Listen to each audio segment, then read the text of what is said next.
বিশ্ব ওলি শাহানশাহ সৈয়দ জিয়াউল হক মাইজ ভান্ডারী কুদ্দিসা সিররুহু এর জীবনী। বিশ্ব ওলি শাহানশাহ সৈয়দ জিয়াউল হক মাইজ ভান্ডারী কুদ্দিসা সিররুহু 25 ডিসেম্বর 1928 সালে চট্টগ্রামের মাইজ ভান্ডারে এক সম্মানিত আধ্যাত্মিক পরিবারে জন্মগ্রহণ করেন। তার পিতা ছিলেন দেলোয়ার হোসেন মাইজ ভান্ডারী কুদ্দিসা সিররুহু এবং মাতা শাহজাদি সাজেদা খাতুন। মাতামহ ছিলেন প্রখ্যাত আধ্যাত্মিক ব্যক্তিত্ব গোলামুর রহমান বাবা ভান্ডারী কুদ্দিসা সিররুহু। জন্মের পর প্রথমে তার নাম রাখা হয় বদিউর রহমান, পরে রুহানি নির্দেশে তার নাম রাখা হয় জিয়াউল হক, যার অর্থ আল্লাহর আলো। শৈশব থেকেই তার জীবনে বিশেষ আধ্যাত্মিক লক্ষণ ও কিছু অলৌকিক ঘটনার উল্লেখ পাওয়া যায়। তিনি প্রাথমিকভাবে গৃহশিক্ষক মোজাম্মেল হকের কাছে ধর্মীয় শিক্ষা গ্রহণ করেন।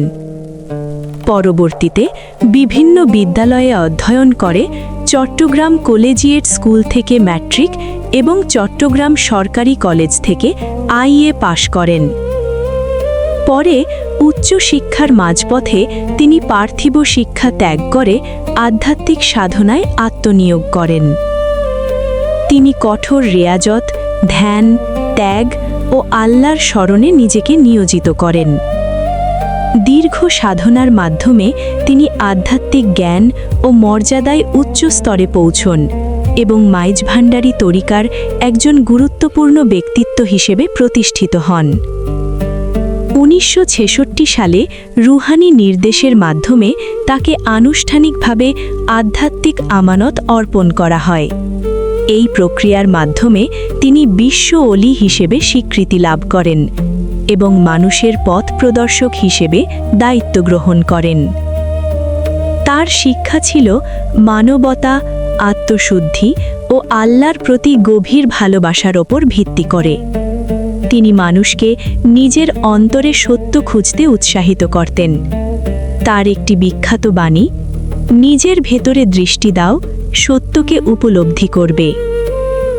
13 অক্টোবর 1988 সালে তিনি ইন্তেকাল করেন। তার ইন্তেকালের পরও তার শিক্ষা, আদর্শ ও আধ্যাত্মিক ধারা মানুষের মাঝে বিদ্যমান রয়েছে। তার আধ্যাত্মিক ধারাবাহিকতা বজায় রাখছেন মোহাম্মদ হাসান মাইজ ভান্ডারী, যিনি বর্তমান সময়ে এই তরিকার নেতৃত্ব দিচ্ছেন। তিনি ছিলেন একজন মহান আধ্যাত্মিক পথপ্রদর্শক, যিনি মানুষের আত্মার উন্নয়ন, মানব কল্যাণ এবং আল্লাহর সান্নিধ্য লাভের পথ দেখিয়েছেন। তার জীবন ও বাণী আজও অসংখ্য মানুষের জন্য অনুপ্রেরণা।